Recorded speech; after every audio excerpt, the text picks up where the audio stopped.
2 महीने से भी अधिक वक्त से चल रहे किसान आंदोलन पर प्रधानमंत्री मोदी 8 फरवरी को राज्यसभा में खुलकर बोले। तीनों नए कानूनों की तारीफ करते हुए पीएम मोदी ने किसानों से बड़ी अपील भी की और विपक्ष पर हमला भी बोला। राज्यसभा में राष्ट्रपति के अभिभाषण पर धन्यवाद प्रस्ताव का जवाब देते हुए पीएम मोदी ने कई टिप्पणियां की और किसानों को फिर से बातचीत का न्योता दिया। सुनिए क्या कहा प्रधानमंत्री मोदी ने। आप आंदोलन के मुद्दों को लेकर के इस सरकार को घेर लेते हैं, लेकिन साथ साथ किसानों को भी कहते हैं कि भाई बदलाव बहुत जरूरी है, बहुत साल हो गए, अब नई चीजों को लेना पड़ेगा, तो देश आगे बढ़ता है। लेकिन अब मुझे लगता है कि राजनीति इतनी हावी हो जाती है कि अपने ही विचार छूट जाते हैं। लेकिन जो ये सब कर रहे हैं अच्छा है। आदरणीय डॉक्टर मनमोहन सिंह जी यहाँ मौजूद है, मैं उन्हीं का एक कोट आज पढ़ना चाहता हूँ। हो सकता है जो यू टर्न कर रहे हैं वो मेरी बात माने या न माने, मनमोहन सिंह जी की तो बात जरूर मानेंगे। There are other rigidities because of the whole marketing regime set up in the 1930s, which prevent our farmers from selling their produce where they get the highest rate of return. It is our intention to remove all those handicaps which come in the way of India realizing its vast potential as one large common market. ये आदरणीय मनमोहन सिंह जी का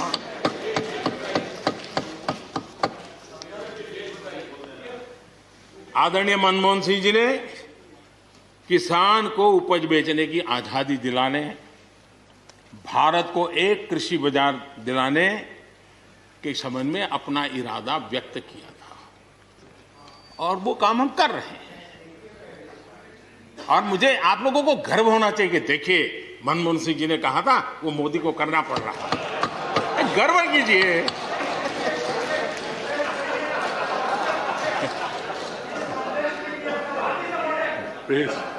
please. और मजा ये है कि जो लोग पॉलिटिकल बयानबाजी करते हैं उछल उछल करके, उनके राज्यों में भी जब उनको मौका मिला है, इसी में से आधा अधूरा कुछ न कुछ किया ही किया है हर किसी ने। यहां जो विरोध में दल है उनकी भी जहां सरकारें हैं वहां आधा अधूरा कुछ न कुछ तो किया ही है, क्योंकि उनको भी मालूम है रास्ते का रास्ता तो यही है। और मैंने देखा इस चर्चा में लॉ का जो स्पिरिट है उस पर किसी की चर्चा नहीं हुई है। शिकायत दिया गया तरीका ठीक नहीं था, जल्दी कर दिया, इसको नहीं पूछा, ये रहता है। वो तो परिवार में शादी होती है तो भी फूफी नाराज होकर के कहती है मुझे कहां बुलाया, वो तो रहता है। इतना बड़ा परिवार है तो रहता ही है। ये बात सही है, जैसा हम लोगों की स्वभाव रहा है, घर में भी थोड़ा सा भी परिवर्तन करना हो तो घर में भी एक तनाव शुरू है। चेहरे यहाँ क्यों रखी, टेबल यहाँ क्यों रखा, घर में भी होता है। इतना बड़ा देश है और जिस प्रकार की परंपराओं से हम पले बड़े हैं, तो ये मैं स्वाभाविक मानता हूँ। जब भी कोई नई चीज आती है तो थोड़ा बहुत रहता ही है हमारे यहाँ, क्योंकि असमंजस की स्थिति भी रहती है। लेकिन जरा वो दिन याद कीजिए जब हरित क्रांति की बातें होती थी। हरित क्रांति के समय जो कृषि सुधार हुए, तब भी जो आशंकाएं हुई, जो आंदोलन हुए, ये वेल डॉक्यूमेंटेड है और ये देखने जैसा है।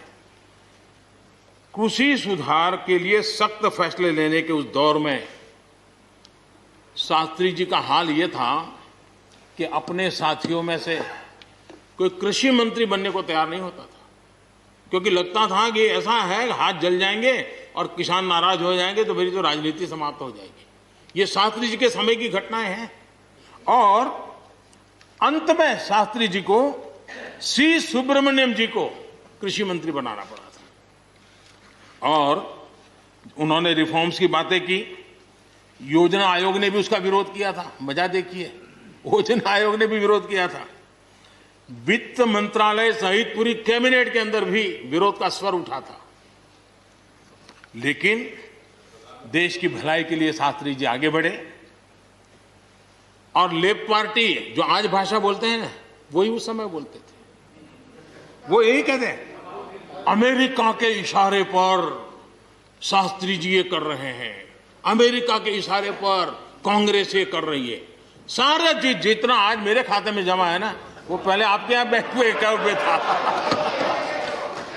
सब कुछ अमेरिका के एजेंट कह दिया जाता था हमारे नेता, कांग्रेस के नेताओं को।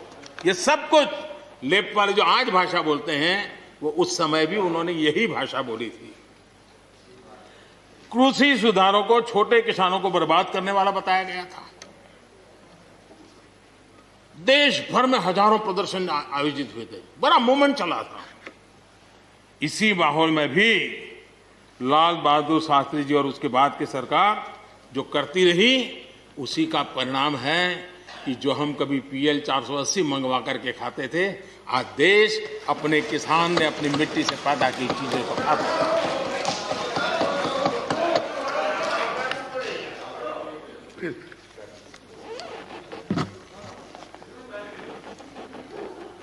रिकॉर्ड उत्पादन के बावजूद भी हमारे कृषि क्षेत्र में समस्याएं हैं। कोई ये तो मना नहीं कर सकता है समस्याएं नहीं है, लेकिन समस्याओं का समाधान हम सबको मिलकर के करना होगा। और मैं मानता हूं कि अब समय ज्यादा इंतजार नहीं करेगा। हमारे राम गोपाल जी ने बहुत ही अच्छी बात कही कि उन्होंने कहा कि कोरोना लॉकडाउन में भी हमारे किसानों ने रिकॉर्ड उत्पादन किया। सरकार ने भी बीज, खाद, सारी चीजें कोरोना काल में भी पहुंचाने में कोई कमी नहीं होने दी, कोई संकट नहीं आने दिया। और उसका सामूहिक परिणाम मिला कि देश के पास यह भंडार भरा रहा। उपज की रिकॉर्ड खरीदी भी इस कोरोना काल में ही हुई। तो मैं समझता हूं कि हमने नए नए उपाय खोज करके आगे बढ़ना होगा। और जैसा मैंने कहा, कोई भी हम कई कानून है, हर कानून में 2 साल 5 साल के बाद, कभी 2 महीने 2-3 महीने के बाद सुधार करते ही करते हैं। हम कोई स्टैटिक अवस्था में जीने वाले लोग थोड़े हैं जी। जब अच्छे सुझाव आते हैं तो अच्छे सुधार भी आते हैं, और सरकार भी अच्छे सुझावों को, और सिर्फ हमारी नहीं, हर सरकार ने अच्छे सुझावों को स्वीकार किया। यही तो लोकतंत्र की परंपरा है। और इसलिए अच्छा करने के लिए अच्छे सुझावों के साथ, अच्छे सुधारों की तैयारी के साथ हम सबको आगे बढ़ना चाहिए। मैं आप सबको निमंत्रण देता हूं, आइए हम देश को आगे ले जाने के लिए, कृषि क्षेत्र की समस्याओं का समाधान करने के लिए आंदोलनकारियों को समझाते हुए हमने देश को आगे ले जाना होगा। हो सकता है कि शायद आज नहीं तो कल जो भी यहाँ होगा, किसी न किसी को ये काम करना ही पड़ेगा। आज मैंने किया है, गालियां मेरे खाते में जाने दो, लेकिन इस अच्छा करने में आप जुड़ जाओ। बुरा हो मेरे खाते में, अच्छा हो आपके खाते में, आओ मिलकर के चले। और हम लगातार आंदोलन से जुड़े लोगों से प्रार्थना करते हैं कि आप आंदोलन करना आपका हक है, लेकिन इस प्रकार से बुजुर्ग लोग वहाँ बैठे, ये ठीक नहीं है। आप उनको सबको ले जाइए, आप आंदोलन को खत्म कीजिए। आगे बढ़ने के लिए मिल बैठ करके चर्चा करेंगे, रास्ता खुले है। ये सब हमने कहा है। मैं आज भी इस सदन से माध्यम से भी निमंत्रण देता हूं। आदरणीय सभापति जी, ये बात निश्चित है, हमारी खेती को खुशहाल बनाने के लिए फैसले लेने का ये समय है। इस समय को हमने गंवा नहीं देना चाहिए। हमें आगे बढ़ना चाहिए, देश को पीछे नहीं ले जाना चाहिए। पक्ष हो, विपक्ष हो, आंदोलनरत साथी हो, इन सुधारों को हमने मौका देना चाहिए और एक बार देखना चाहिए कि इस परिवर्तन से हमें लाभ होता है कि नहीं होता है। कोई कमी हो तो उसको ठीक करेंगे, और कहीं ढिलाई है तो उसको कसेंगे। ऐसा तो है नहीं कि सब दरवाजे बंद कर दिए बस। और इसलिए मैं कहता हूं, मैं विश्वास दिलाता हूं कि मंडियां अधिक आधुनिक बने, अधिक प्रतिस्पर्धी होगी। इस बार बजट में भी उसके लिए हमने प्रावधान किया है। इतना ही नहीं, एमएसपी है, एमएसपी था, एमएसपी रहेगा। ये सदन की पवित्रता समझे हम। जिन 80 करोड़ से अधिक लोगों को सस्ते में राशन दिया जाता है, वो भी कंटिन्यू रहेगा। इसलिए मेहरबानी करके भ्रम फैलाने के काम में हम न जुड़े, क्योंकि हमको देश ने एक विशिष्ट जिम्मेवारी दी है। किसानों की आय बढ़ाने के जो दूसरे उपाय हैं, उन पर भी हमें बल देने की जरूरत है। आबादी बढ़ रही है, परिवार के अंदर सदस्यों की संख्या बढ़ रही है, जमीन के टुकड़े छोटे होते जा रहे हैं। ऐसी स्थिति में हमें कुछ न कुछ ऐसा करना ही होगा ताकि किसानी पर बोझ कम हो और हमारे किसान के परिवार के लोग भी रोजी रोटी कमाने के लिए, उनके लिए हम और अवसर उपलब्ध करा सकें। इनकी तकलीफों को दूर करने के लिए हमने काम करना होगा। और मैं मानता हूं कि हम अगर देर कर देंगे, हम अगर अपने ही राजनीतिक समीकरणों में फंसे रहेंगे, तो हम किसानों को अंधकार की तरफ धकेल देंगे। कृपा करके हमें उज्जवल किसानों के उज्जवल भविष्य के लिए इससे बचना चाहिए। मैं सबसे प्रार्थना करता हूं, हमें इस बात की चिंता करनी होगी। आंदोलन जीवी, ये जमात आप देखोगे, वकीलों का आंदोलन है वो न वहां नजर आएंगे, स्टूडेंट का आंदोलन है वो वहां नजर आएंगे, मजदूर का आंदोलन है वो वहां नजर आएंगे, कभी पर्दे के पीछे कभी पर्दे के आगे। एक पूरी टोली है जी जो आंदोलन जीवी है। वो आंदोलन के बिना जी नहीं सकते हैं और आंदोलन से जीने के लिए रास्ते खोजते रहते हैं। हमें ऐसे लोगों को पहचानना होगा कि वो जो सब जगह पे पहुंच करके और बड़ा आइडियोलॉजिकल स्टैंड दे देते हैं, गुमराह कर देते हैं, नए नए तरीके बता देते हैं। देश आंदोलन जीवी लोगों से बचे, इसके लिए हम सबको, और ये उनकी ताकत है। उनका क्या है, खुद खड़ा नहीं कर सकते चीजें, किसी की चल रही तो जाके बैठ जाते हैं। वो अपना जो जितने दिन चले चल जाता है उनका।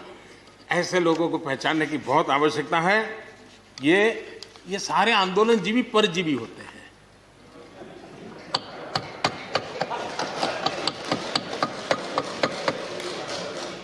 और यहां पर सब लोगों को मेरी बात से आनंद इसलिए होगा कि आप जहां जहां सरकारें चलाते होंगे, आपको भी ऐसे परजीवी आंदोलन जीवियों का अनुभव होता हो। और इसलिए उसी प्रकार से एक नया मैं चीज देख रहा हूं, देश प्रगति कर रहा है। हम एफडीआई की बात कर रहे हैं, फॉरेन डायरेक्ट इन्वेस्टमेंट, लेकिन मैं देख रहा हूं इन दिनों एक नया एफडीआई मैदान में आया है। ये नए एफडीआई से देश को बचाना है जी। एफडीआई चाहिए, फॉरेन डायरेक्ट इन्वेस्टमेंट, लेकिन ये जो नया एफडीआई आज नजर का आ रहा है, ये नए एफडीआई से जरूर बचना होगा। और ये नया एफडीआई है foreign direct destructive ideology, foreign destructive ideology. और इसलिए इस एफडीआई से देश को बचाने के लिए हमने और जागरूक रहने की जरूरत है। राज्यसभा में अपने संबोधन के दौरान पीएम मोदी ने राष्ट्रकवि मैथिली शरण गुप्त की एक कविता का भी जिक्र किया। उन्होंने पहले मैथिली शरण गुप्त की कविता पढ़ी और कहा कि अगर मैथिली शरण गुप्त आज होते तो वो कौन सी कविता पढ़ते। महाकवि मैथिली शरण गुप्त जी की कविता को मैं उद्घोषित करना चाहूंगा। गुप्त जी ने कहा था, अवसर तेरे लिए खड़ा है, अवसर तेरे लिए खड़ा है, फिर भी तू चुपचाप पड़ा है। अवसर तेरे लिए खड़ा है, फिर भी तू चुपचाप पड़ा है। तेरा कर्म क्षेत्र बड़ा है, तेरा कर्म क्षेत्र बड़ा है, पल पल है अनमोल, पल पल है अनमोल। अरे भारत उठ, अरे भारत उठ, आंखें खोल। ये मैथिली शरण गुप्त जी ने कहा था। लेकिन मैं सोच रहा था, इस कालखंड में 21वीं सदी के आरंभ में अगर उनको लिखना होता तो क्या लिखते हैं। मैं कल्पना करता था कि वो लिखते, अवसर तेरे लिए खड़ा है, अवसर तेरे लिए खड़ा है, तू आत्मविश्वास से भरा पड़ा है, तू आत्मविश्वास से भरा पड़ा है। हर बाधा, हर बाधा, हर बंदिश को तोड़, हर बाधा, हर बंदिश को तोड़। अरे भारत, अरे भारत, आत्मनिर्भरता के पथ पर दौड़, आत्मनिर्भरता के पथ पर दौड़। लेकिन किसान नेता और दिल्ली में चल रहे किसान आंदोलन के केंद्र में खड़े राकेश टिकैत ने इसका अपने ही अंदाज में जवाब दिया। अनकट से खास बातचीत के दौरान राकेश टिकैत ने कहा कि आंदोलन चलता रहेगा और अगर प्रधानमंत्री एमएसपी रहने की बात कह रहे हैं तो वो इस पर कानून बना दें। प्रधानमंत्री राज्यसभा में राष्ट्रपति का अभिभाषण पे जवाब दे रहे थे, शायद आपने भी उनको सुना होगा, और उन्होंने एक लाइन में जो फर्म होकर के कहा है कि एमएसपी था, एमएसपी है और एमएसपी उस पर कानून बनाना पड़ेगा। कानून सिर्फ बोलने से नहीं होगा, कानून बनाना पड़ेगा। वो इस आंदोलन को विदेशियों की ताकतों को भी देख रहे हैं प्रधानमंत्री इसमें, और तमाम चीजें वो बोले हैं। जानकारी वो तो वो देख रहे होंगे क्या है उनका, मैं देखा नहीं। कुल मिलाकर पीएम मोदी और पूरी सरकार चाहती है कि आंदोलन जल्द से जल्द खत्म हो, लेकिन किसान नेता राकेश टिकैत ने यह साफ कर दिया है कि बिना कानूनों की वापसी के और बिना एमएसपी पर कानून बने आंदोलन खत्म नहीं होगा। शुक्रिया, आप देख रहे थे अनकट।